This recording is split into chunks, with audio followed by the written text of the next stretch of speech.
Okay, let's start with paying our respect to the Buddha. Sadhu, sadhu, sadhu.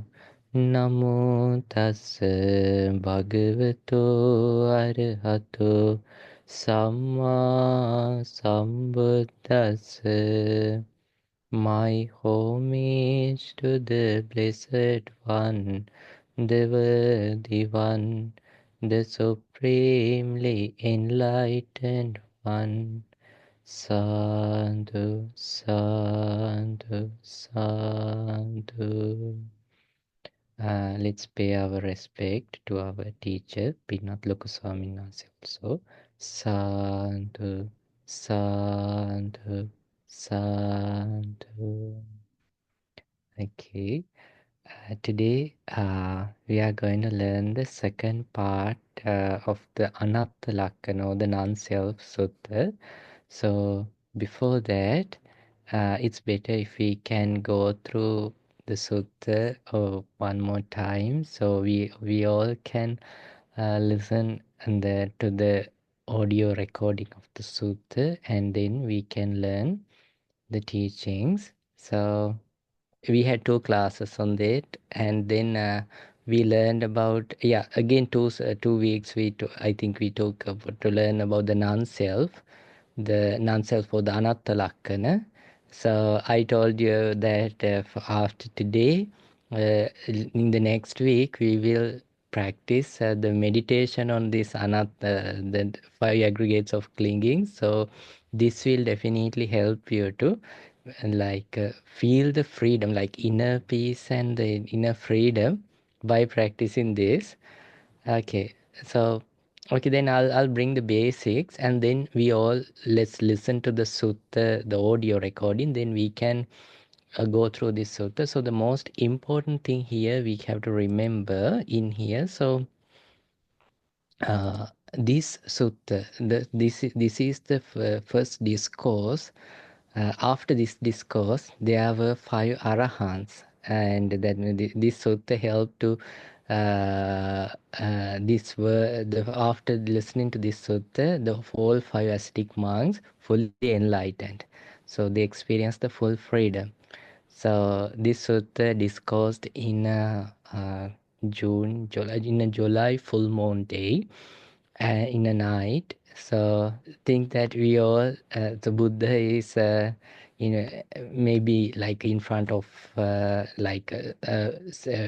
placing, we can say resting his back to a tree on a full moon night, and there are 5 ascetic monks are listening to Buddha. So we also think that we also sitting behind the 5 ascetic monks and listening to this teaching. In this teaching, Buddha teach about our life. He breaks the life to 5 aggregates. 5 aggregates means the form, feeling, perception, volitional formation, and the consciousness. Usually, we used to break our self like mind and body, but in Buddhism, we break, of course, body and plus the mind due to the thinking of various facts. The mind objects breaks to feelings, perceptions, volition, and consciousness. So we learned that from here on, try when we say the form, let's try to remember one Pali word, it's rupa. When we say the feeling, let's try to remember the word vedana. And when we say the perception, let's try to remember the sanya. When we say the volitional formation, let's try to remember sankhara. And when it comes to consciousness, let's try to remember vijnana. Okay, and when we say rupa, there is an example Buddha has given to rupa. Can you remember it? Anyone? Foam, foam on the beach, maybe?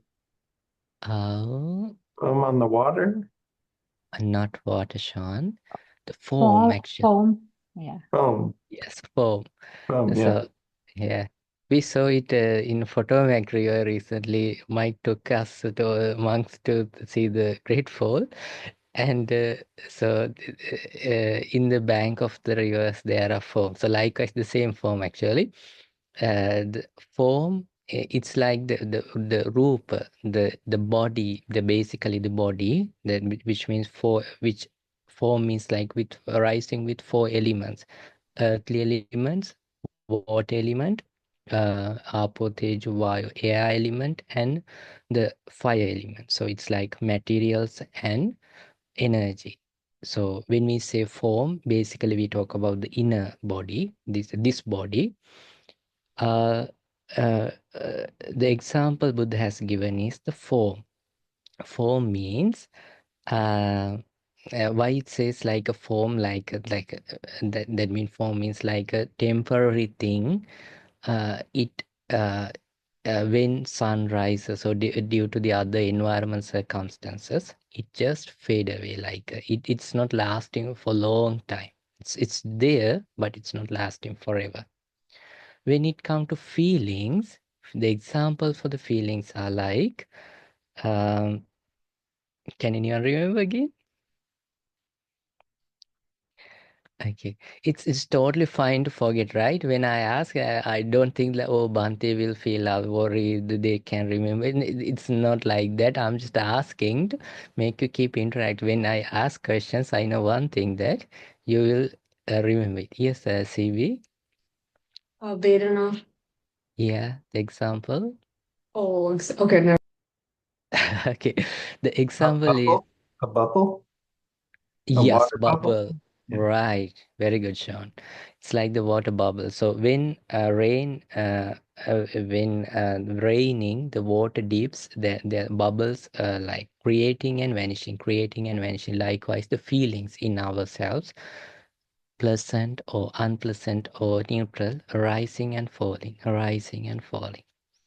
So that's the Vedana. And yes, CB, you are correct. The feelings is Vedana. And perceptions. Perceptions means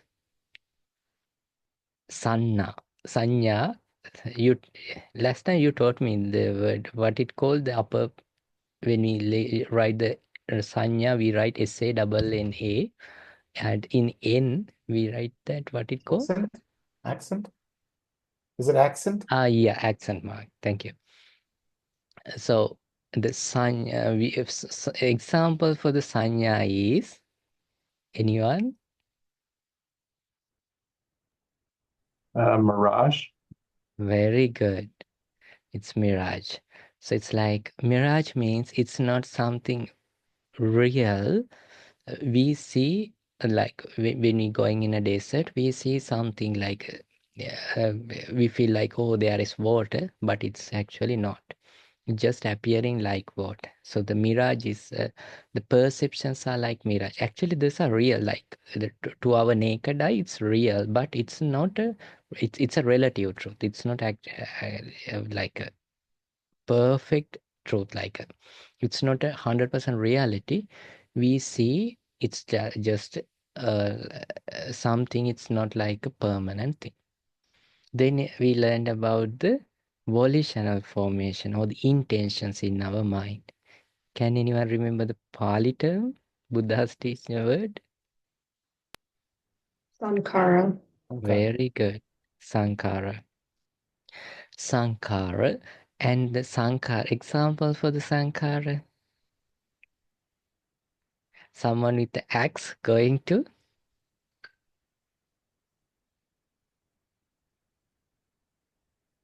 banana farm, banana tree farm or jungle. Expecting to find, yes, a very like a very good trunk, like to make create kind of like a find like a good wood timber there. So whenever he cut a banana tree, there is no something like to take it as a wood. He just seeing like something so something which we can take to our work, but when we cut it, it's just nothing. There is no like a hard trunk in there. So our intentions are like that. In our mind, we receive different intentions. I should go there. I should come see this. I should do this. I should do that, and I should start this relationship. I should break up, and I should achieve these goals. But uh, even though we feel like it has a real meaning, like that's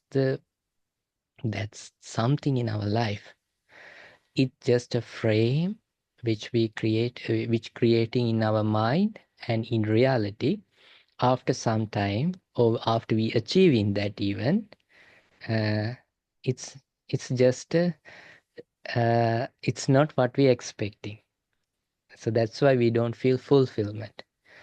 So yes, it is something. When if you receive a PhD, you have it's something, but it is not uh, the trunk you're expecting, like hardwood. So that's why people never feel fulfilled by running for their intentions. So if you already fulfilled with from your intentions, you won't come to this class. Why? Fulfilled for what? Why do you come to this class then? So likewise, all the intentions are just arising, like a feeling like there is a something special there, but actually there is no. The fifth one is the consciousness. The consciousness, can you remember the name again? Vijnana. Vijnana. Very good. Vijnana. The example for the Vijnana is? Magician. Very good. Magician. The magician is like if we say the magic is the sanya or the perception, magician is the vijnana. So we see magics based on our vijnana. So it's like think that to you, when you see your mom, you say like you don't feel like this is my wife. But to your dad, when they say when he see your mom, he feels, this is my wife. So different vijnanas, different consciousness create different perceptions. Then again, the vijnana also not like eternal, everlasting thing. It's a rising and falling, and it's like developing. It's like based on data, it just keep on progressing and creating different magics. So, and in here, one thing we have to remember that when you learn these teachings, you will find like, so these are so deep and these are so like amazing and fascinating. But when you learn about Arahants, when you learn about Buddha, you will find something amazing. Even though they know these amazing teachings, there is no show off in those enlightened monks or the Buddha. This is something like a great teaching, like it's like a super, like about the reality of the life. So how it happened? So basically the Buddha, he was a king before he enlightened, but after he became a Buddha, he was just going one place to another place, like sometimes sleeping in under a tree and having very simple life, and sometimes going to the palace when they invite, and people come and pay respect, and like the Buddha enlightened monk does not, they don't mind the place where they live. How it happens? It happens here. So that means in our minds, we try to understand something or make a frame this is this, this is that. So in here in class also, you try to make a frame and understand this is this is what Buddha say. It's again an intention and volitional formation. What Buddha does, seeing that which arising a mind framing and falling, and nothing to frame as me or mine or myself. It's a frameless, like water. When we put water to a glass, it's like a glass shape, but no one can say that water is like a glass. If we pour it to the ground, it will spread, but no one can say that the water is like this. It does not have a shape actually. Why? It's not a knowledge. They kept it like thinking that I know this or something. The understanding the mind and the understanding the world, how it creates and how it falls, and nothing to frame like me or mine or myself. It's like full freedom, like freeing from everything and full free, experiencing only the freedom in each and every second. Nothing to hold as me or mine or myself, but just living like a human being. They don't feel any special. If someone worship, of course, people worship Arahants. They don't feel any different. Even people insult, just words. Because just erase your mind narrations and listen to the words which we call insult or which we call praise. Is there any different in those words if we don't have a mind narration to corner or frame this good or bad in our mind? No. Think that suddenly someone come to this meeting and uh, let's create hypothesis like no one knows Chinese, and in Chinese language someone say something. Maybe it's that person insulting, but we don't know. Think that we can recognize from their expressions also. They will say, yeah.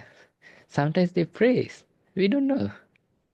So it comes from our mind narrations, the way we frame it. So, but the thing is, once we know that, all the defilements start to fall, rise. But in Arahant's mind, there is nothing to frame as me or mine or myself. Just a word. It's like zero value to everything. Nothing positive or nothing negative. So that's sort of a mind. Why? They understand cause and effect. Okay. Okay, now let's go to listen to the sutta. So today, I ask one of our devotee Dua. She's very good and she can understand. Mitni, do you understand what I said? I think this is the first time you are learning this.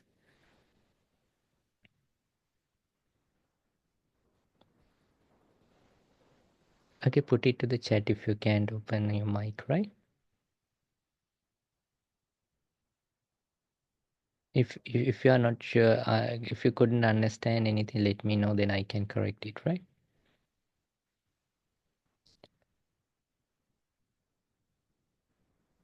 Okay, right. Okay. Did you understand it, Mitni?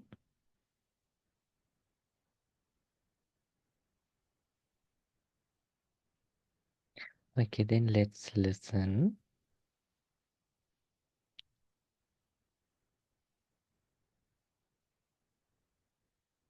Yeah, that's it. That's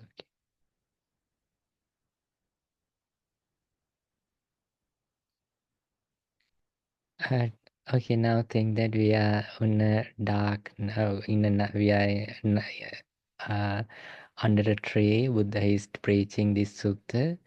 and no lights, only we can see the 5 monks and Buddha is there. Okay, let's imagine like there is a one oil lamp is nearby, and let's listen to what Buddha is saying.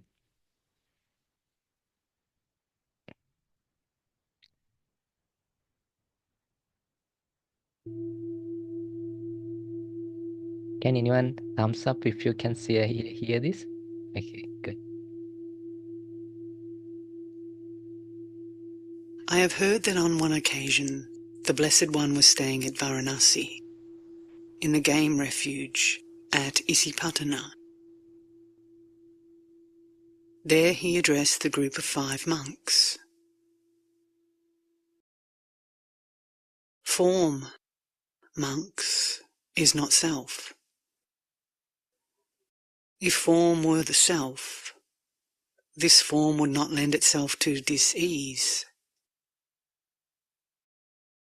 It would be possible to say with regard to form, let this form be thus, let this form not be thus. But precisely because form is not self, form lends itself to dis-ease. And it is not possible to say with regard to form, let this form be thus, let this form not be thus. And so, as with form, feeling is not self, perception is not self, mental fabrications are not self, consciousness is not self. If consciousness were the self, this consciousness would not lend itself to dis-ease. It would be possible to say with regard to consciousness, let my consciousness be thus, let my consciousness not be thus. But precisely because consciousness is not self, consciousness lends itself to dis-ease. And it is not possible to say with regard to consciousness, let my consciousness be thus, let my consciousness not be thus.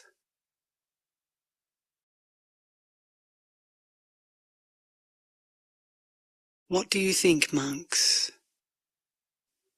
Is form constant or inconstant?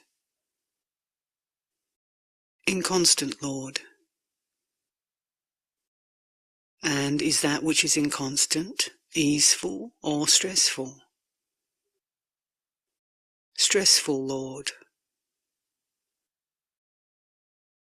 And is it fitting to regard what is inconstant, stressful, subject to change as, this is mine, this is myself, this is what I am? No, Lord.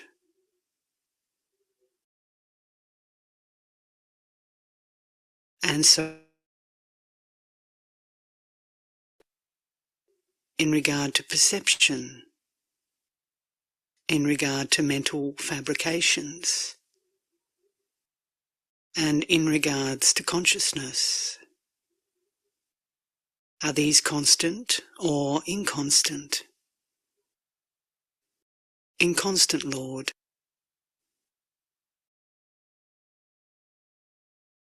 And is that which is inconstant easeful or stressful? Stressful, Lord. And is it fitting to regard what is inconstant, stressful, subject to change as, this is mine, this is myself, this is what I am? No, Lord. Thus, monks, any form whatsoever that is past, future, or present, internal or external, blatant or subtle, common or sublime, far or near. Every form is to be seen as it actually is, with right discernment, as this is not mine, this is not myself, this is not what I am.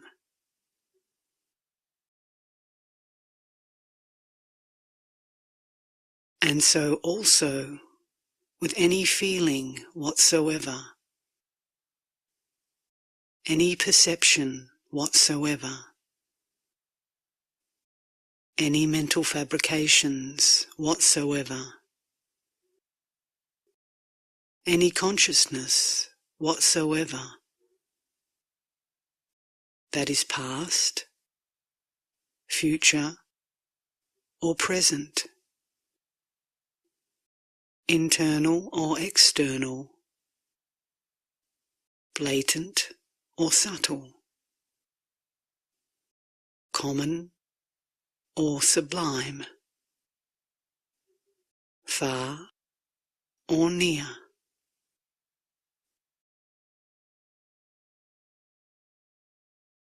All of these are to be seen as they actually are, with right discernment, as this is not mine, this is not myself, this is not what I am.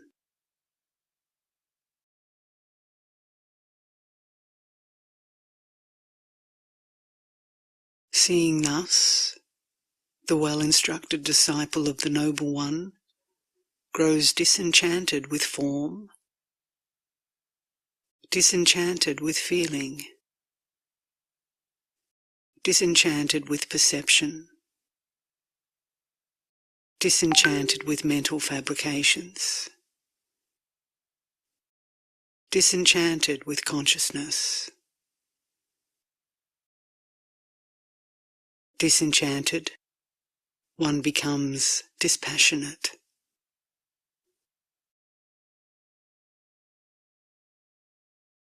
Through dispassion, one is fully released.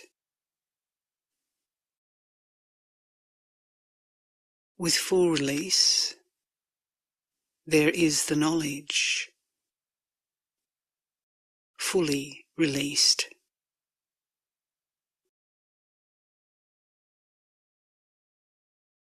One discerns that birth is ended, the holy life fulfilled, the task done. There is nothing further for this world.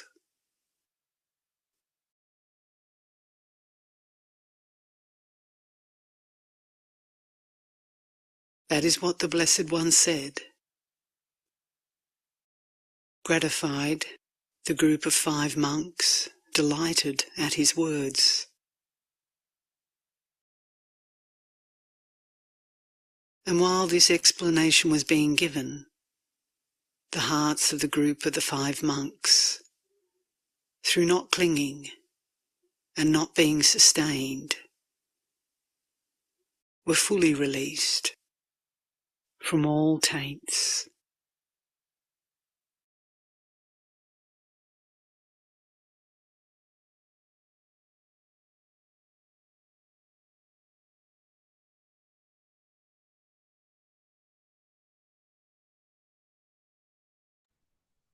Okay.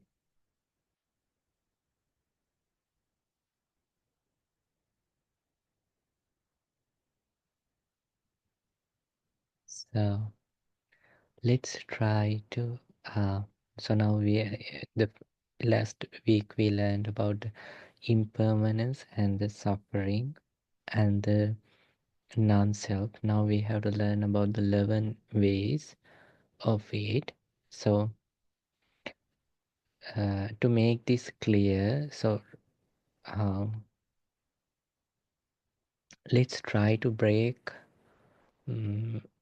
what may be the like 5 aggregates of clingings, what we experiencing in this moment. I mean, maybe now we have an idea or intention to I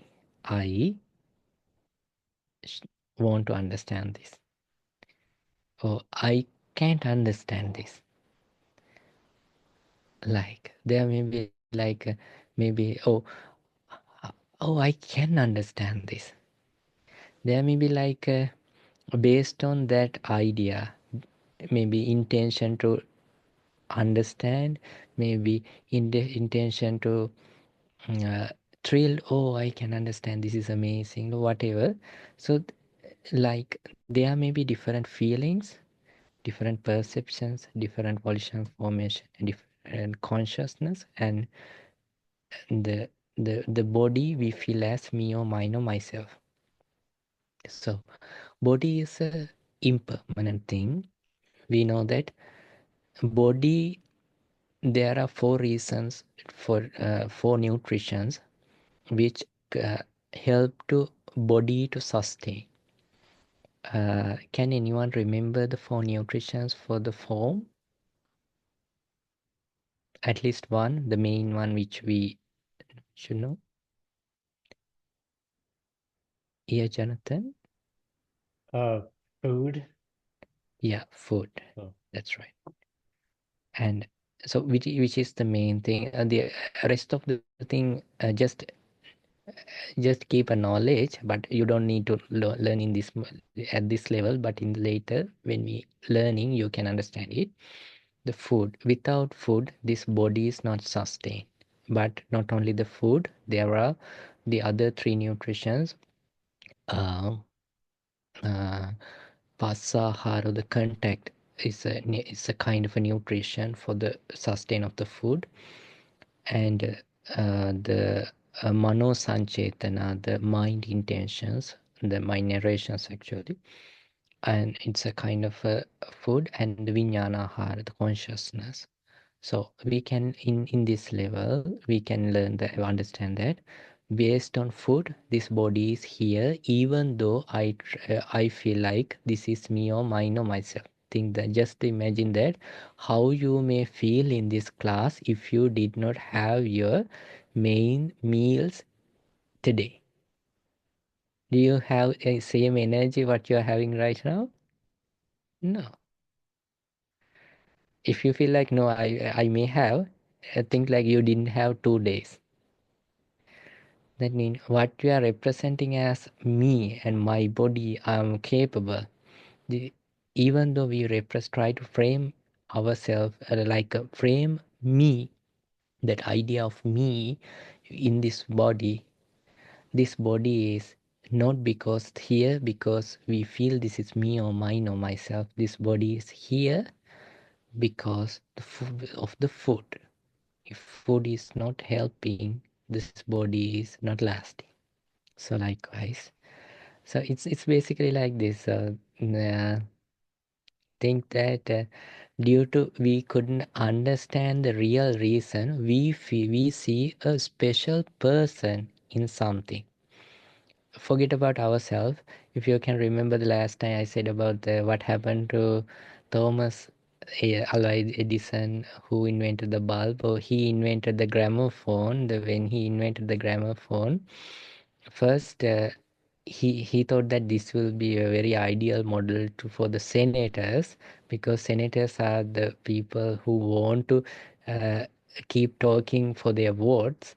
And then he introduced it, and but at that time they didn't they never ever had an idea like for the music and songs this will be helpful. When they record the audio and given it to the public, that the public means they don't have that sort of a knowledge how to understand the audio. Our audio can record it in a way like this. They felt that there is a hidden spirit or devil or demon lives in that gramophone. So, but actually there is not. It's a cause and effect. So likewise, in this side also, we have an idea like there is a kind of a person lives in here. So what we are going to know, do that, like we don't say no, because saying no also a kind of a end, that a thing that creates self over again, like, and it drag us to a very dangerous, like super dangerous lifestyles, to lifestyles, like there is no person in there, and let's take a sword and cut all the others, like cuts everyone's head. No compassion at all, because there is no self. That's also one end. That sort of a teaching was there in 2600 years ago.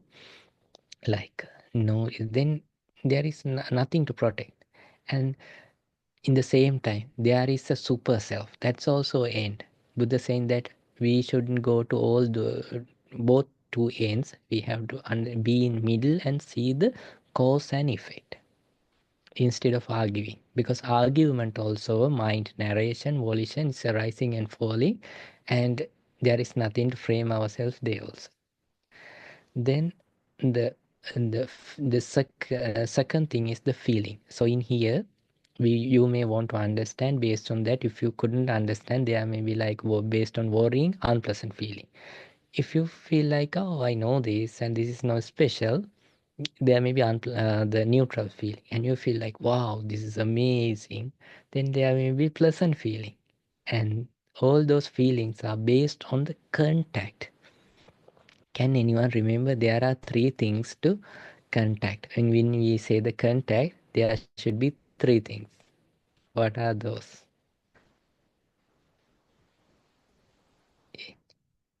Yeah, Frank. Frank, you can unmute.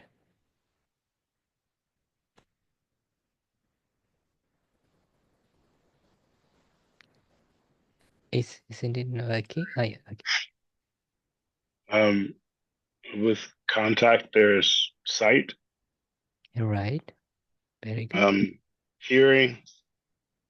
No. No. Actually, when we say the sight, you're on point actually. When we say the sight, which means like for the eye contact, there should be eyesight plus consciousness. That's the eye contact.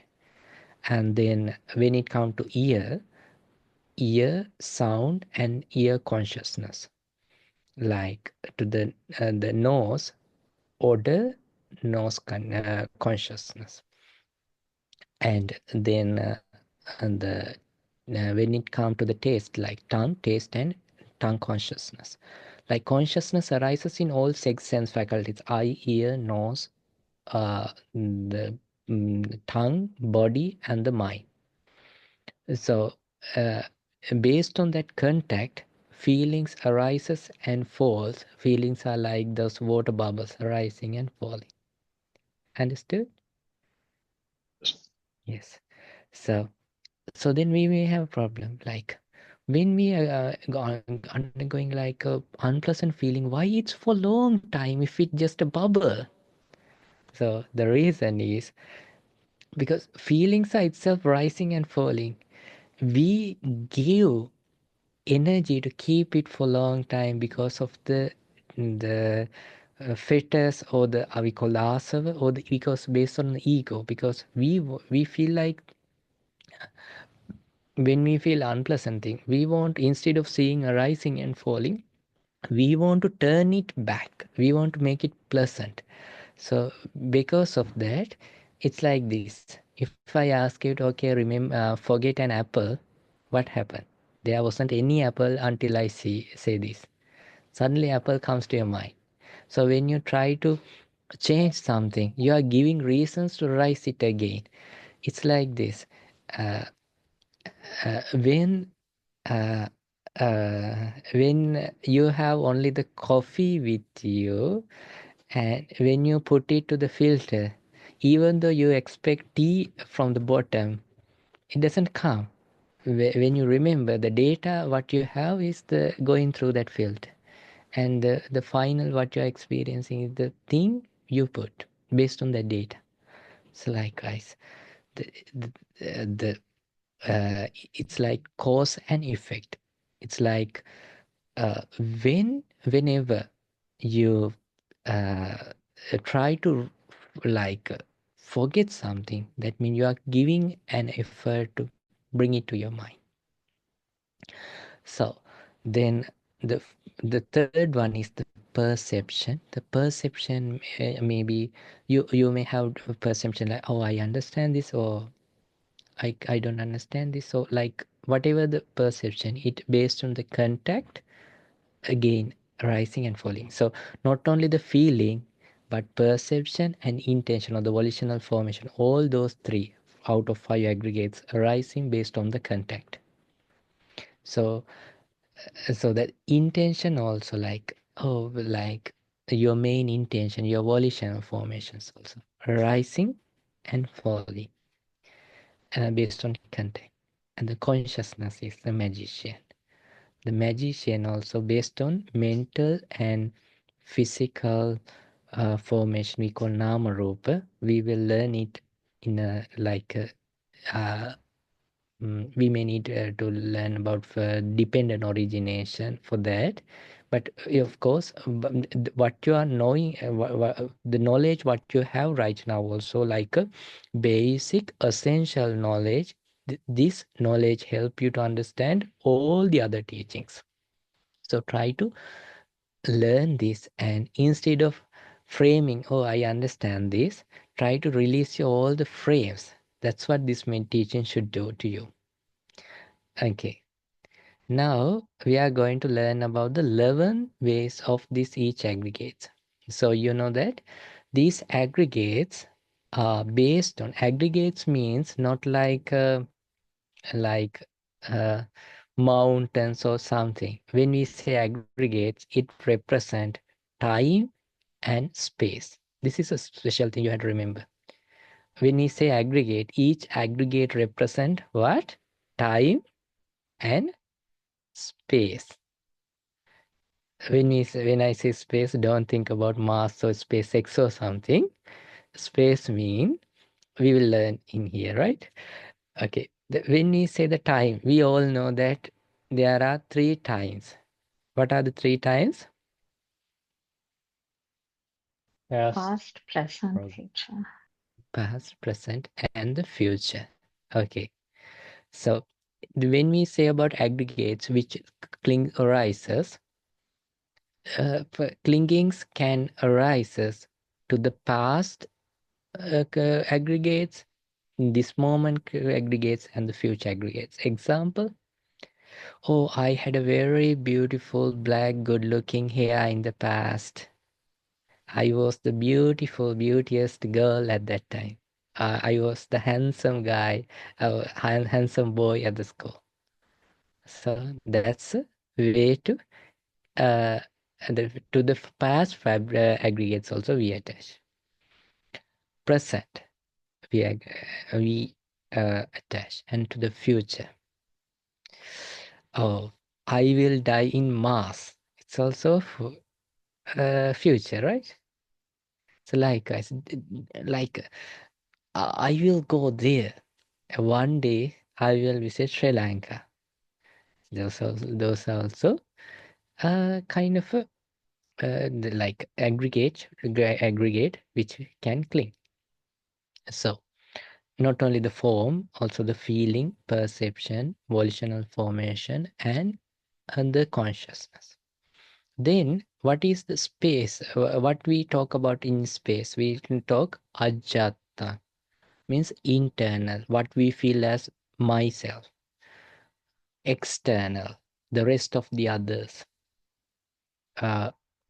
Olarikangwa sukomangwa, that means gross or subtle.